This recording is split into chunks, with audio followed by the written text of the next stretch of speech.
नमस्कार दोस्तों, आज अपन डिस्कशन करेंगे governors and governor general viceroy जो भी है। जो हिंदुस्तान में गवर्नमेंट थी, ब्रिटिश साम्राज्य था, उसकी शुरुआत में कौन-कौन गवर्नर थे, बाद में कौन-कौन गवर्नर थे, उनके बारे में थोड़े से शॉर्ट नोट्स। अगर किसी को मतलब तैयारी के रूप में अगर करना है, इनको शॉर्ट में पढ़ना है, तो आप इसमें देख सकते हो, ठीक है? शुरुआत करते हैं रॉबर्ट क्लाइव से। रॉबर्ट क्लाइव जो था 1757 से 60 तक प्रथम कार्यकाल था और 1765 से 67 तक इनका द्वितीय कार्यकाल था। रॉबर्ट क्लाइव बंगाल का पहला गवर्नर जनरल बना। ये पहला गवर्नर जनरल था बंगाल का। काफ़ी बुद्धिमान भी था ये और होशियार भी था। उसमें देखो 1765 में अवध के नवाब शुजाउद्दौला और शाह आलम के साथ इलाहाबाद की संधि की थी इसने। मुगल बादशाह शाह आलम ने बंगाल, बिहार और उड़ीसा की दीवानी अधिकार 1765 में कंपनी को दे दिया। देखो इनको हराने के बाद भी, यानी शुजाउद्दौला था अवध का नवाब, इसको भी हरा दिया। इसके साथ शाह आलम थे, इनको इनको भी हरा दिया और इलाहाबाद की संधि की। न कि इनको खत्म किया, इनके साथ संधि की, इनसे साइन करवाया और उसके बाद बंगाल, बिहार और उड़ीसा की दीवानी खुद ले ली 1765 के अंदर, ठीक है। उसके बाद आगे देखते हैं। 1765 में बंगाल में द्वैत शासन प्रारंभ हुआ। 1766 में इसने घोषणा की कि ये दोहरा भत्ता उन सेना अधिकारियों को दिया जाएगा जो बंगाल एवं बिहार सीमा के क्षेत्र के बाहर सेवा दे रहे हैं। तो दोहरा भत्ता दिया गया उनको। देखो ये इसके मतलब एक तरीके से द्वैत शासन भी इसने स्टार्ट कर दिया था और एक तरीके से दोहरा भत्ता भी दिया गया, तो सैनिक वगैरह खुश रहे तो शासन भी इससे से चलता रहेगा। अब देखते हैं वॉरेन हेस्टिंग। वॉरेन हेस्टिंग के बारे में। तो वॉरेन हेस्टिंग जो 1772 से 85 तक थे। वॉरेन हेस्टिंग ने 1772 में क्लाइव के द्वैत शासन को समाप्त कर दिया। तो उनका कहना था कि भाई अतिरिक्त बोझ क्यों आए, द्वैत शासन करके हमें कुछ नहीं मिलने वाला। बंगाल में ईस्ट इंडिया कंपनी की सत्ता स्थापित की। 1773 के रेगुलेटिंग एक्ट द्वारा इसे बंगाल का पहला गवर्नर जनरल बनाया गया। रेगुलेटिंग एक्ट के द्वारा 1773 में पहला गवर्नर जनरल। वॉरेन हेस्टिंग ने मुगल सम्राट से मिलने वाली 26 लाख रुपए पेंशन को बंद करवा दिया गया। मुगल सम्राट को 26 लाख रुपए पेंशन बंद मिलती थी उस समय, लेकिन उन्होंने बंद कर दिया। साथ ही इलाहाबाद तथा कड़ा जिले को मुगल बादशाह से लेकर 50 लाख रुपए में अवध के नवाब शुजाउद्दौला को बेच दिया। यह सब अवध के नवाब के साथ 1773 के बनारस की संधि के साथ हुआ। ये उनके फैसले थे वॉरेन हेस्टिंग के। 1773 के रेगुलेटिंग एक्ट द्वारा कलकत्ता में सुप्रीम कोर्ट की स्थापना की गई। तो आपके क्वेश्चन आ सकता है भाई सुप्रीम कोर्ट की स्थापना किसमें की गई? 1773 में, जिसने अधिकार के क्षेत्र के दायरे में कलकत्ता के सभी लोग आते थे उस समय। उसके बाद में आगे देखते हैं। कलकत्ता के बाहर के विवादों का निपटारा यह अदालत तभी करती थी जब इसके साथ दोनों पक्ष सहमत थे। कलकत्ता के एक सदर दीवानी और एक सदर निजामत अदालत की स्थापना की गई। तो अदालतों का वॉरेन हेस्टिंग ने ही शुरुआत की थी, ऐसे मान सकते हैं अपन, रेगुलेटिंग एक्ट द्वारा। प्रथम मराठा आंग्ल युद्ध और साल बाई की संधि जो कि 1782 में इसी शासनकाल में संपन्न हुई। 1781 में हेस्टिंग्स ने कलकत्ता एवं मुस्लिम शिक्षा के लिए एक मदरसे की स्थापना की। 1781 में वॉरेन हेस्टिंग्स ने मुस्लिम शिक्षा के लिए एक मदरसे की स्थापना की। मतलब इनके विचार तो काफी उच्च थे। इसके समय में 1782 में जोनाथन डंकन ने बनारस संस्कृत विद्यालय की स्थापना की थी। तो 1781 में कलकत्ता में मुस्लिम शिक्षा का केंद्र बना और 1782 में जोनाथन डंकन ने बनारस में संस्कृत विद्यालय की भी स्थापना की। इसी के समय 1784 में the Asiatic society of the Bengal की स्थापना सर विलियम जोन्स ने की थी। तो एशियाटिक सोसाइटी भी इन्हीं के काल में बनी थी। अब देख लेते हैं हम इसी कड़ी में लॉर्ड कॉर्नवालिस जो कि थे 1786 से लेकर 93 तक। कॉर्नवालिस ने कानून की विशिष्टता का नियम जो कि इससे पूर्व नहीं था भारत में लागू किया। कानून की विशिष्टता, अलग अलग क्षेत्र पे अलग अलग कानून। कॉर्नवालिस ने 1793 में प्रसिद्ध कॉर्नवालिस कोड या कॉर्नवालिस संहिता का निर्माण करवाया जो शक्तियों के पृथक्करण के सिद्धांत पर आधारित थी। शक्तियों का पृथक्करण किया, भाई इसको ये मिलनी चाहिए, इसको ये मिलनी चाहिए। कॉर्नवालिस संहिता को प्रस्तुत कर कॉर्नवालिस ने जिला कलेक्टरों से न्यायिक एवं फौजदारी शक्तियों को वापस ले लिया।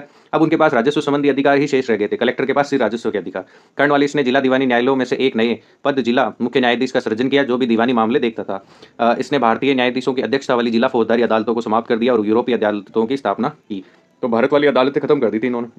कॉर्नवालिस को भारत में नागरिक सेवा का जनक माना जाता है। नागरिक सेवा के जनक भी कॉर्नवालिस माने जाते हैं। इसने उच्च प्रशासनिक पदों पर भारतीयों की नियुक्ति बंद कर दी। इसने मतलब भारतीयों की नियुक्ति बंद कर दी थी उस समय। तृतीय मैसूर युद्ध यानी कि 1790 से 92 पर श्रीरंगपट्टनम की संधि जो कि 1792 में इसी के शासनकाल में हुई थी। ये दोनों 1773 में कॉर्नवालिस ने स्थायी बंदोबस्त प्रणाली बंगाल और बिहार में लागू की, जिससे ये जमींदारों को भू राजस्व का 10/11 भाग कंपनी को तथा 1/11 भाग अपनी सेवाओं के लिए अपने पास ही रखना था। तो इस प्रकार ये कुछ नियम लागू किए थे। एक हम दे लेते हैं 1793 से 98 में सर जॉन शॉर के समय ब्रिटिश संसद में 1793 का चार्टर एक्ट पास हुआ। ये तटस्थ नीति के पोषक थे, तटस्थ रहते थे, मतलब ज़्यादा कुछ बिहेवियर इनका रहता नहीं था। तो इनके बारे में इतना कुछ खास लिखा हुआ भी नहीं है। अपने हस्तक्षेप की नीति के कारण प्रसिद्ध था। इसने केवल अवध के मामले में हस्तक्षेप किया था। लॉर्ड वेलेजली ने 98 से 1805 तक, लॉर्ड वेलेजली अपनी सहायक संधि प्रणाली के कारण प्रसिद्ध हुए थे, काफ़ी प्रसिद्ध हुए थे वेलेजली। उसके बाद आगे देखते हैं। इनकी नीतियों का लक्ष्य भारत को ब्रिटिश संप्रभुता की स्थापना करना था। इसने भारत में अंग्रेजी साम्राज्य के विस्तार पर अपना लक्ष्य बनाया। सहायक संधि के शामिल होने वाले राज्यों की कंपनी की एक सहायक सेना रखती थी। इससे संबंधित राज्य एक ब्रिटिश रेजिडेंट को नियुक्त किया जाता था। हालांकि वेलेजली से पूर्व भारत में सहायक संधि का प्रयोग डुप्ले ने, फ्रांसीसी जो डुप्ले थे उन्होंने भी किया था। बिल्कुल ठीक है, वेलेजली से पहले इन्होंने उपयोग किया था। सहायक संधि करने वाला पहला राज्य हैदराबाद का निजाम था। इसने सहायक संधि पे साइन किया था सबसे पहले। वेलेजली के समय चौथा आंग्ल में मैसूर युद्ध लड़ा गया और 1799 में टीपू सुल्तान को हराने के पश्चात इसे मैसूर पर कब्जा कर लिया। लास्ट टीपू सुल्तान की मृत्यु जो हुई थी वो 1799 में हुई थी। उसके बाद आगे देखते हैं। 1799 में इसने मेहंदी अली नामक एक दूत को फारस के शाह के दरबार में भेजा। लॉर्ड वेलेजली ने कलकत्ता में नागरिक सेवा में भर्ती किए गए युवकों को प्रशिक्षित करने के लिए फोर्ट विलियम में कॉलेज की स्थापना की। वेलेजली बंगाल के टाइगर नाम से प्रसिद्ध थे उस समय। लॉर्ड कॉर्नवालिस का देख लेते हैं। लॉर्ड कॉर्नवालिस 1805 इसका दूसरा कार्यकाल था, परंतु 3 माह बाद गाजीपुर में इनकी मृत्यु हो गई और यहीं पर इनकी कब्र बनी हुई है। सर जॉर्ज बार्लो 1805 हस्तक्षेप की नीति से का कड़ाई से इन्होंने पालन किया था और इसी के समय होलकर द्वारा संधि हुई, जिसे राजपुरा घाट की संधि 1805 में हुई थी। द्वितीय आंग्ल मराठा युद्ध समाप्त हुआ था। लॉर्ड मिंटो प्रथम, ये देखते हैं 1805 से 13 तक। 1809 में मिंटो ने चार्ल्स मैटकॉफ को महाराजा रणजीत सिंह के दरबार में भेजा, जहां अमृतसर की संधि हुई थी। इसी के समय चार्टर एक्ट 1813 पारित हुआ। इसी ने बुंदेलखंड और नागपुर के विद्रोहों को समाप्त किया। उसके बाद आगे देखते हैं।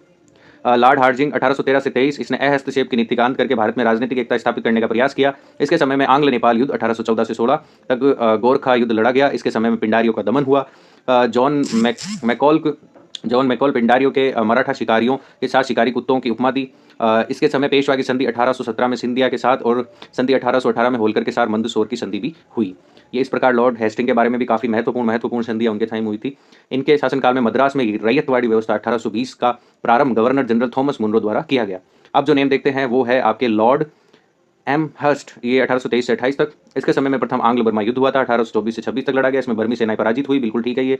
1826 में दोनों के मध्य याडुम्बू की संधि हुई। इसमें कंपनी नियंत्रण वाले क्षेत्रों का विस्तार हुआ। इसके समय 1824 में बैरकपुर में सैनिक छावनी का विद्रोह हुआ, जिसका कारण था भारतीय सैनिकों द्वारा बर्मा जाकर युद्ध करने से इनकार करना, और क्योंकि समुद्र पार करके जाना वो धर्म के विरुद्ध मानते थे। लॉर्ड विलियम बेंटिक जो 1828 से 35 तक थे, विलियम कैडविश बेंटिक भारत के प्रथम गवर्नर जनरल बने। ये पहले गवर्नर जनरल थे। कॉर्नवालिस द्वारा स्थापित प्रांतीय न्यायालयों का दौरा, न्यायालयों को इसने समाप्त कर दिया और इसके स्थान पर संभागीय आयुक्त को नियुक्त किए गए।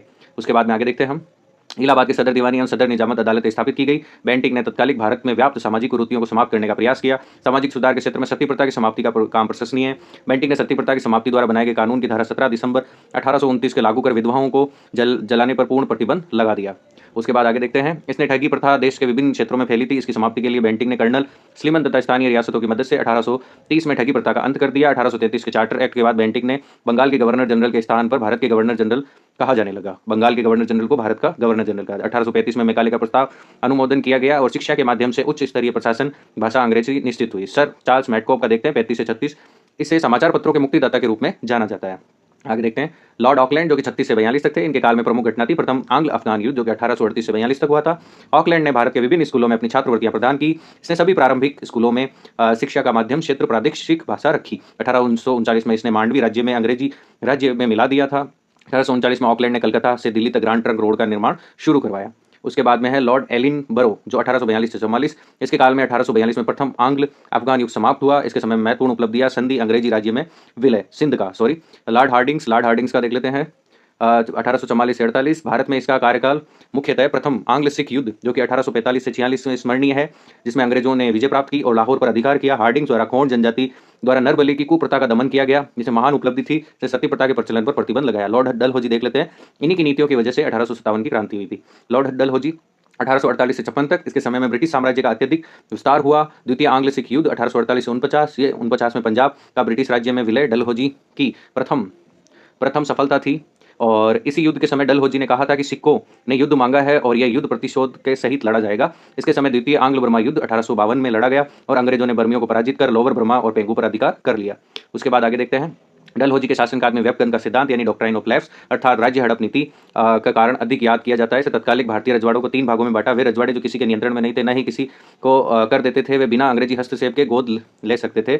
और दूसरा था वे रजवाड़े जो मुगल सम्राट तथा पेशवा के नियंत्रण में थे परंतु डलहौजी के समय अंग्रेजों के अधीन थे। उन्हें गोद में लेने से पहले अंग्रेजों को अनुमति लेना आवश्यक था। वे भारतीय रियासतें जो कि अंग्रेजों की बदौलत जीवित थी और गोद में लेने का अधिकार ही नहीं था। इस सिद्धांत द्वारा सर्वप्रथम 1848 में सतारा का विलय हुआ। 1849 में जेतपुर और संबलपुर, 1850 में बघात, 1852 में उदयपुर और उसके बाद में 1853 में झांसी, 1854 में नागपुर का विलय किया गया। इसी संधि के तहत किया गया।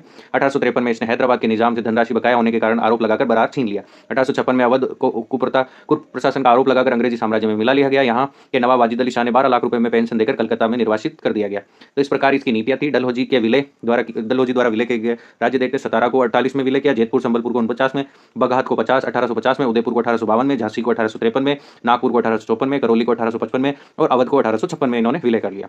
उसके बाद देखते हैं इसी के समय शिमला में भारत में ग्रीष्मकालीन राजधानी बनाई जाने प्रारंभ की। शिमला को राजधानी बना लिया। रेलवे का विकास इनके प्रयासों का प्रतिफल था। डलहौजी ने भारत में रेलवे का जनक माना जाता है, क्योंकि इसी के प्रयत्नों के फलस्वरूप महाराष्ट्र में 1853 में बंबई से ठाणे के बीच में प्रथम रेल चलाई गई थी।